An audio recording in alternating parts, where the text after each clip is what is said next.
Props to Gajeel. He's like, I ain't taking no shits. You ain't gonna talk down to me. And he was stomping out ass in this episode.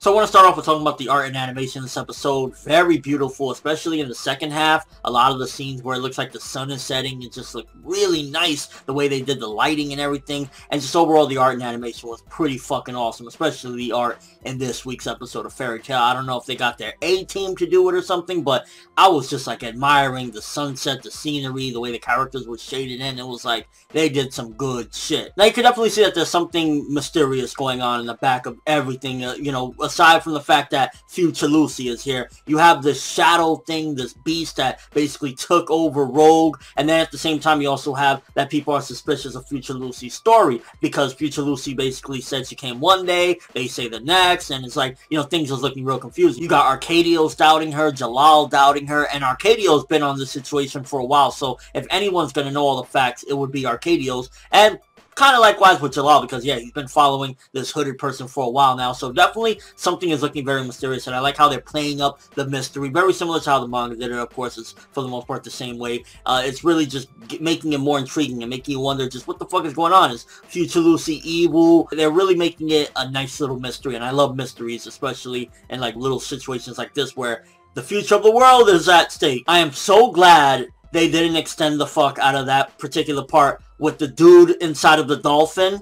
I was like, what the fuck was that? That was just thrown in there out of nowhere. It was filler, if I'm correct. I'm pretty sure that wasn't in the manga. And I was just like, why is there a dude stuck inside of a fucking dolphin's blowhole with a beach ball for a hand? It's like, what the hell was that? I'm so glad that that wasn't like that long. That took up like maybe a minute at the most, because it was just like, are you kidding me? In the middle of all this, we just have some dude inside of a... Please don't ever do that again. Please don't. I would have liked if they would extend, and I think it would be appropriate and awesome at the same time if they did a full-on episode. Obviously, for the most part, it would be a filler, because it would mainly be inferring on a lot of things that Mashima has hinted over the past, just regarding the future of what happens in that futuristic world. Now, a lot of things have been changing left and right because people came back in time. At the very least, you got Future Lucy here, so things aren't going to go according to plan. You know, for the most part, how history changes. Especially, I doubt anybody believes that all of Fairy Tail is going to die and the world is going to turn to ash. I would ideally like if they did some sort of full-on episode just showing all the events, because again, in this episode they're hinting at it. You get to see like all these dragons just burning things up, and I believe you get to see the actual scene where Lucy realizes that Natsu is dead there. You just see his arm. So a full-on episode of that would be great and amazing, and it's just like, please do that, because the little hinting that they do is like, it's cool and all, but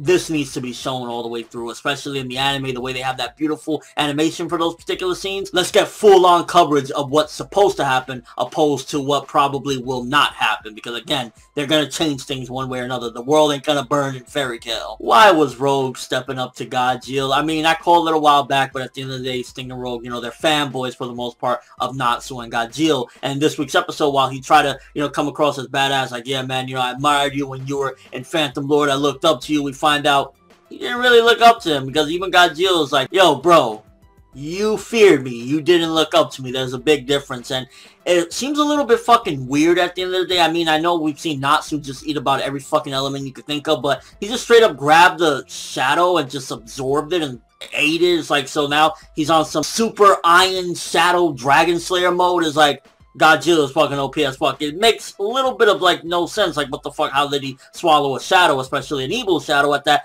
But nonetheless, it was pretty fucking beast. And ultimately, it definitely makes you question, like, what the fuck? Why is this particular shadow going after Rogue and trying to force him to kill Gajeel? Is definitely trying to fuck with things, and I'd imagine you could assume at the very least that it has something to do with these events that seem shady regarding Future Lucy, because, you know, it's like trying to make Rogue do something that at this particular point he didn't want to do. At this particular point, he was kind of like, all right, you know what, I'm done.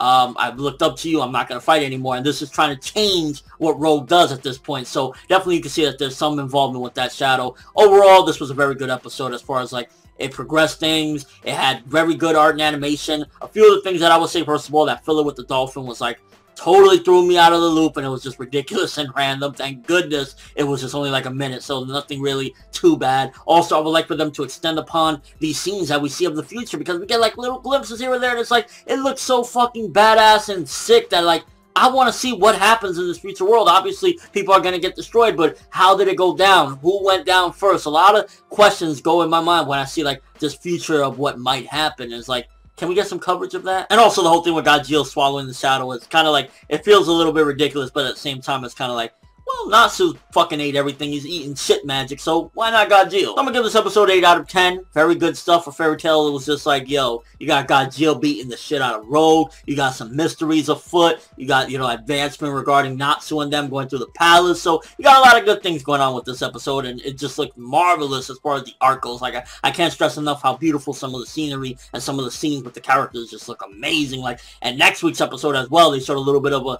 glimpse of the Orga battle, and that looks great as well. So they definitely are stepping it up. Let me know what you thought of this episode, first of all, regarding the mysteries. If you're an anime-only viewer, what do you think? Is future Lucy lying? Is there something more to it? Also, how do you explain Gajeel eating the shadow, that evil fucking shadow that was trying to possess Rogue? Do you think that is BS? I mean, at the end of the day, again, if Natsu can fucking eat anything, then why the fuck can't he? And did you get a kick out of that dolphin? I mean, dude was in a dolphin's blowhole. Seriously, that was fucking ridiculous. And just our overall thoughts of the episode. That's all I have for this review. Thanks for watching. Hope you enjoyed. If you liked anything I had to say or enjoyed the video, drop me a like. I'd greatly appreciate it. And if you haven't subscribed, you can do so as well. That'd be awesome. I'm ForneverWorld, and as always, people, have an awesome day.